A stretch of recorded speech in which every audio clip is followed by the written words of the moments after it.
Humura Burundi est un magazine qui sert de pont entre les Burundais en exil et ceux restés au pays à travers des informations bien fouillées concernant tous les domaines de la vie du pays.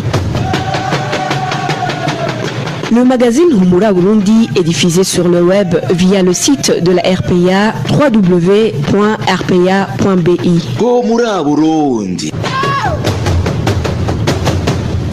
Merci pour votre fidélité. Bienvenue à toutes et à tous dans le journal du magazine Humura Burundi de ce mardi 21 mai 2019. Tout de suite les titres.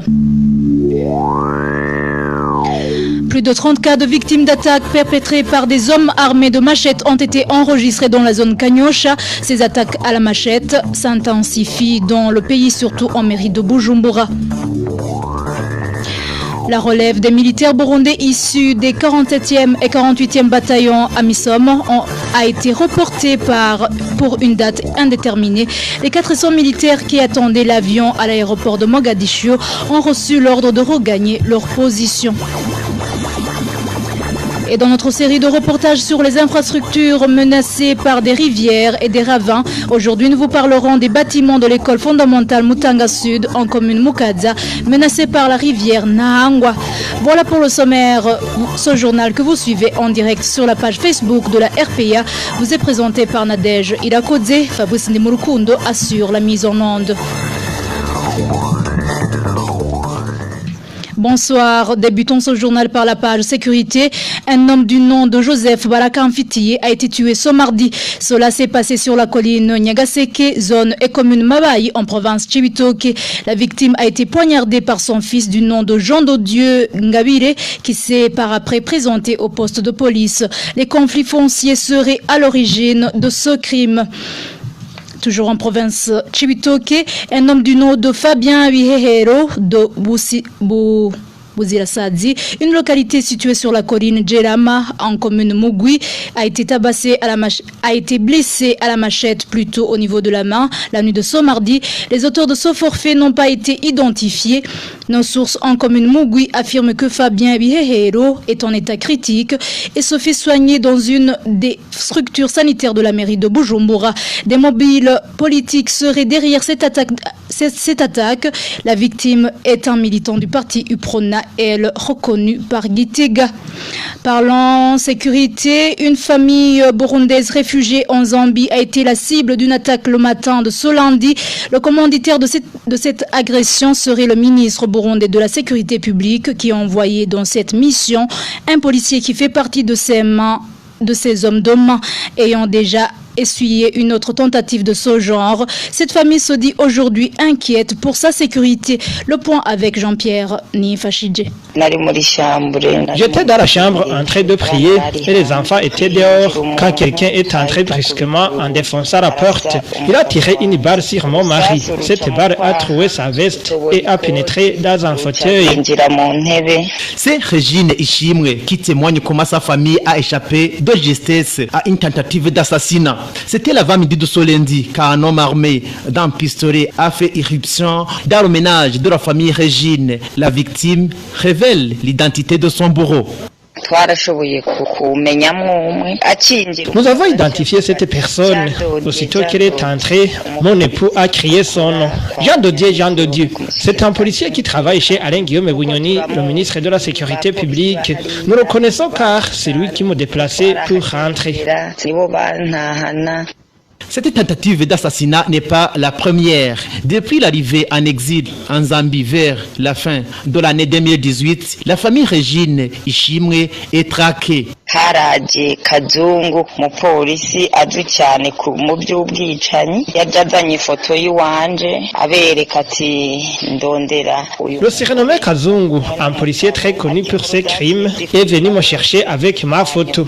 Cette information a circulé et il est rentré. La même semaine, nous avons été attaqués à notre domicile, mais comme nous avions été prévenus, ils ne nous ont pas retrouvés. Nous avions quitté la maison. Ils l'ont trouvé vide et ont cassé portes et fenêtres. Plus récemment, il y a des semaines, la famille de Régine a reçu des informations que 3 personnes étaient arrivées à Lusaka à leur poursuite, promettant même de l'argent à ceux qui les aideront à les attraper. Régine a identifié trois Imbonerakure nommés Patrice Niokwizera, Gilbert Nibigira et un prénommé Aboubakar. Régine Ishimwe affirme être poursuivie par la famille du général Alain Guillaume Bunyoni, le ministre de la Sécurité publique, famille à l'origine de son exil. Régine Ishimwe dit avoir quitté le Burundi, traquée par cette famille après les menaces de mort directe qu'elle a reçues de la femme du général Alain Guillaume Bunyoni, qui l'accusait de divulguer les secrets de cette famille qu'elle a connu au temps de leur relation d'amitié. Suite à cette attaque de ce lundi, la famille de Régine Ishimwe est sous protection du HCR.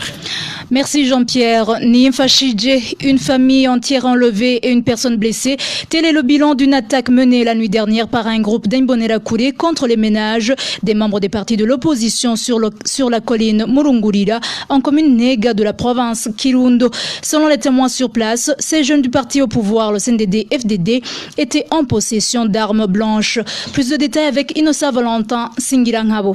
Ces Imbonerakure qui ont attaqué les membres de l'opposition sur la colline Murungurira en commune Nega étaient armés de machettes et d'arcs, révèlent les habitants de cette colline. Certains d'entre eux étaient en tenue militaire et c'est à 1h du matin qu'ils ont passé à l'action, selon toujours les témoins. Il était 1h du matin quand des Imbonerakure armés de machettes et d'arcs ont attaqué. Certains d'entre eux étaient en tenue militaire. À la tête, il y avait le secrétaire du parti au pouvoir, surnommé Singibigori. Il tapait à chaque porte. Une fois qu'on résiste, il se servait de l'un de ses proches pour qu'il te réveille.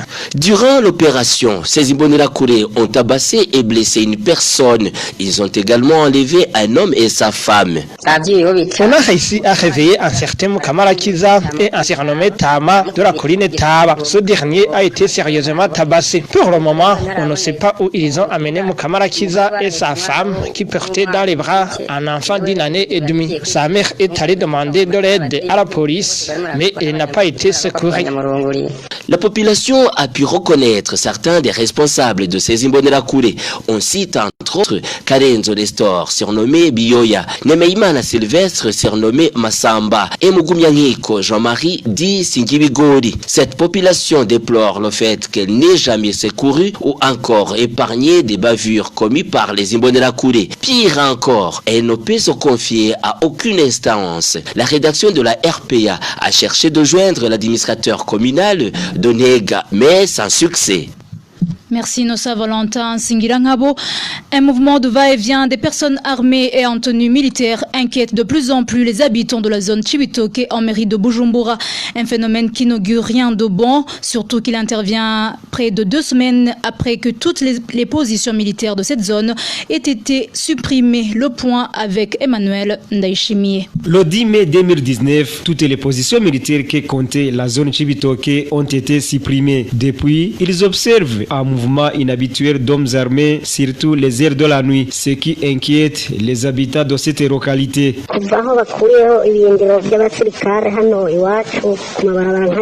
Depuis qu'ils ont supprimé toutes les positions, nous avons très peur. Il y a des gens qui se trimballent dans les rues, munis d'armes blanches, dont les machettes. Ils portent souvent des tenues militaires ou policières comme pantalons.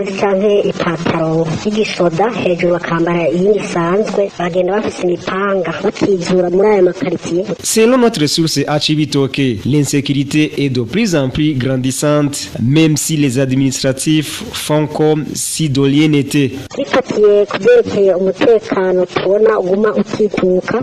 Le 17 avril dernier, des coups de feu se sont fait entendre dans les quartiers Ukirasadi, Buterere et Mubone, des quartiers frontaliers à la zone Chibitoke. Pourtant, aucune autorité, que ce soit administrative ou policière, personne n'a réagi. Nous sommes très inquiets de notre sécurité car ce sont les militaires qui nous aidaient à repousser ces bandits.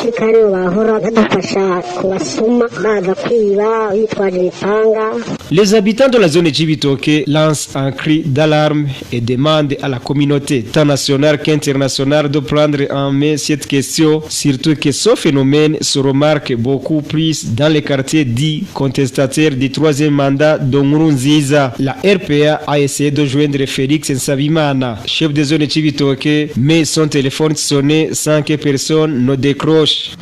Emmanuel Ndaishimiye, je vous le disais dans les titres, le phénomène des attaques à la machette prend une allure inquiétante dans le pays et surtout en mairie de Bujumbura.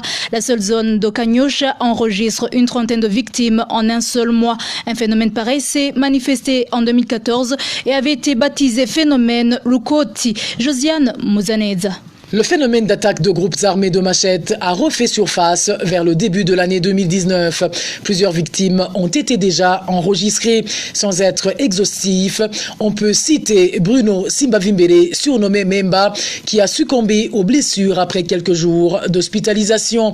Le président de l'amicale des musiciens du Burundi a été attaqué à la machette le 23 février 2019 à Kibenga lorsqu'il rentrait chez lui. Au cours de ce mois de mai 2019, Hassan Rouvakou, ancien journaliste de la radio Bonesha FM, et maître Evrard Giskwaswa, ancien maire de la ville de Bujumbura, ont été blessés par des hommes armés de machettes devant leur domicile, se trouvant respectivement à Kajaga et à Mutanga Nord. À Kanyosha, les habitants vivent la peur au ventre. Pour cause, des hommes non encore identifiés leur tendent des embuscades les heures de la nuit et s'attaquent aux piétons, tout comme aux personnes qui rentrent à bord des véhicules. L'administration à Kanyosha a dressé un bilan de 30 personnes déjà agressées et blessées par ces hommes armés de machettes en un seul mois. Durant le mois d'octobre et au mois de novembre 2014, des cas d'insécurité similaires ont été rapportés par les médias en province Mwaro, Bururi et plus précisément dans la commune Mugamba, en province Bujumbura et en mairie de Bujumbura. Il s'agissait d'individus armés de machettes, de couteaux et portant de longs manteaux noirs. À cette époque, on surnommait ces individus Barukoti. Selon des observateurs, il s'agit d'un phénomène de terrorisme bien organisé lié aux élections. En page droit de l'homme, 2 détenus de la prison de Muramvya se trouvent dans un état critique. Malgré que leur médecin traitant ait recommandé qu'ils soient hospitalisés, la direction de la dite prison refuse toujours de leur accorder la permission d'aller se faire soigner. Dans l'entretemps, un des 2 détenus souffre déjà de paralysie et il n'est plus en mesure de parler. Le point avec Balthazar Miburo. Ces 2 détenus de la prison centrale de Muramvya qui sont gravement malades sont le général Ndaïsaba Célestin, surnommé Kibadashi, et Kalegwa Poncier. Les informations en provenance de cette prison indiquent que Kalegwa Poncier est tombé subitement malade depuis jeudi de la semaine dernière et il est devenu paralysé à telle enseigne qu'il ne pouvait même pas parler. Il a été amené 2 fois à l'hôpital de Muramvya, mais les médecins lui ont suggéré d'aller se faire soigner dans un autre hôpital spécialisé afin d'être traité efficacement. Malgré son état de santé critique et sa requête incessante d'aller se faire soigner, la direction de cette prison lui a refusé l'autorisation de sortir. Ces informations ajoutent que le général Ndaïsaba Célestin, surnommé Kibadashi, vient de passer des semaines lui aussi gravement malade. Ses jambes sont déjà gonflées et il ne peut plus marcher. Le médecin qu'il a consulté à l'hôpital militaire de Kamenge à Bujumbura lui avait prescrit l'hospitalisation, mais la direction de la dite prison ainsi que les organes de la justice ont rejeté la recommandation de son médecin. La principale raison de son refus de soins à ces 2 prisonniers ne serait d'autre que le mobile de leur détention, dont des dossiers politiques. Les familles plaident pour le respect de la vie derrière. Nous n'avons pas pu joindre Eugène Bizindavi, directeur de la prison de Muramvya. Merci Balthazar Miburo. Parlons à présent gouvernance. La relève des militaires burundais issus des 47e et 48e bataillons Amisom n'aura finalement pas lieu.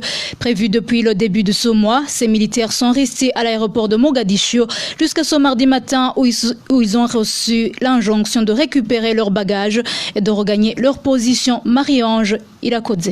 Ces militaires burundais qui ont terminé leur mission en Somalie pour la MISOM le 30 avril dernier sont du 47e et 48e bataillon et sont estimés à 1200. Au moment où la première équipe devait prendre le vol du 2 mai, les informations fournies par certains de ces militaires révèlent que 400 qui étaient programmés pour le premier et deuxième vol viennent de passer 3 semaines à l'aéroport de Mogadiscio en attente de l'avion. Les mêmes informations informations ajoutent que leurs bagages étaient déjà en transit du Mouvcon pour être chargés à bord de l'avion. Ce lundi soir, les militaires avaient été signifiés qu'ils allaient décoller à 3h du matin. Mais paradoxalement, une autre information est tombée émanant du bureau du chargé des opérations 11e contingent appelé G3. Il s'agit d'un ordre de récupérer leurs bagages et de regagner leur position située notamment à Djouar, Mahadaï et Kadal. Entre-temps, leurs frères d'armes du 52e et 53e bataillon qui devraient prendre leur relève venaient de passer une certaine période au camp Gakumbu, dit DCA active. C'est ce mardi qu'il leur a été signifié que la mission est suspendue. Ils sont par conséquent retournés dans leurs unités de provenance. Les informations recueillies au camp Gakumbu font savoir que les militaires du 52e avaient déjà apprêté leurs bagages pour prendre le premier vol. Ces militaires disent être choqués par le fait qu'ils allaient contracter une dette qui devrait leur permettre de subvenir à leurs besoins pendant les premiers jours de leur mission.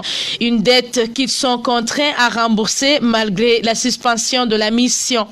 Nous avons tenté de contacter le colonel Floribert Wiyereke, porte-parole de la Force de défense nationale, mais il n'a pas répondu à notre appel.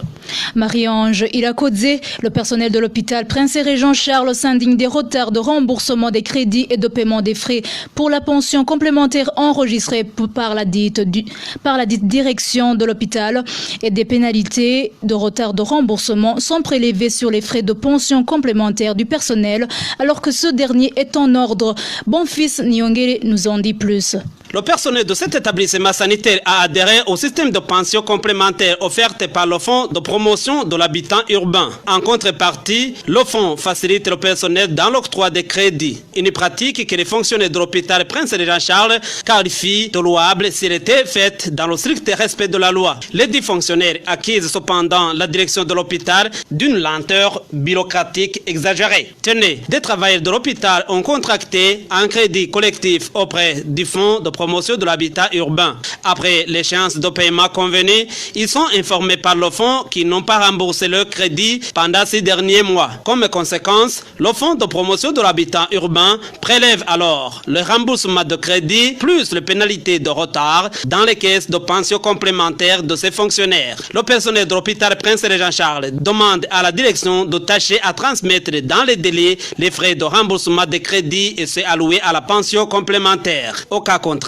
ils interpellent le fonds de promotion de l'habitat urbain d'exiger à la direction de l'hôpital de se charger le paiement des pénalités de retard puisque les conséquences dues à ces retards incombent au du personnel. Ils expliquent que les prélèvements mensuels sur les rémunérations devraient être directement suivis par les versements dans les caisses du fonds de promotion de l'habitat urbain. À propos de toutes ces grognes du personnel de l'hôpital Prince et Régent Charles, nous avons essayé de joindre Dr Inès Roseline Ndouimana, directrice de l'hôpital, pour de plus amples éclaircissements, mais sans succès. Merci Bonfils Nyongere. Les exploitants des marais de Nyamuskwaga en commune Kiremba et Tangala de la province Ngodi déplorent la destruction de leurs champs de riz par la Prodéfi. Cette dernière est en train d'aménager ces marais pour faciliter les travaux d'irrigation. Les agriculteurs plaident pour que les activités de ce programme soient suspendues en attendant la récolte de leur culture. Le point avec Onésime de Shimagidze. Ces habitants des collines qui surplombent les marais de Nyamuskwaga indiquent que les travaux d'aménagement de ces marais par la Prodéfi ont endommagé leurs champs de riz. Ils demandent aux autorités administratives de plaider en leur faveur pour que les activités de ce programme soient suspendues afin d'attendre la récolte de leur culture. Nos champs de riz ont été détruits. On se demande comment nos enfants vont survivre. Nous demandons aux autorités administratives, notamment l'administrateur de la commune Tangara et celui de la commune Kiremba, de plaider en notre faveur pour que les activités de la Prodéfi soient suspendues dans nos champs en attendant la moisson. Ces travaux d'aménagement des marais de Nyamuskwaga par la Prodéfi ont été amorcés tout au début de ce mois de mai. À ce sujet, nous avons contacté Mabunimana Marguerite, l'administrateur de la commune Tangara, mais elle s'est réservée de tout commentaire. Quant à l'administrateur de la commune Kiremba, Sansas Nonzima, son téléphone est sonné sans que personne ne réponde.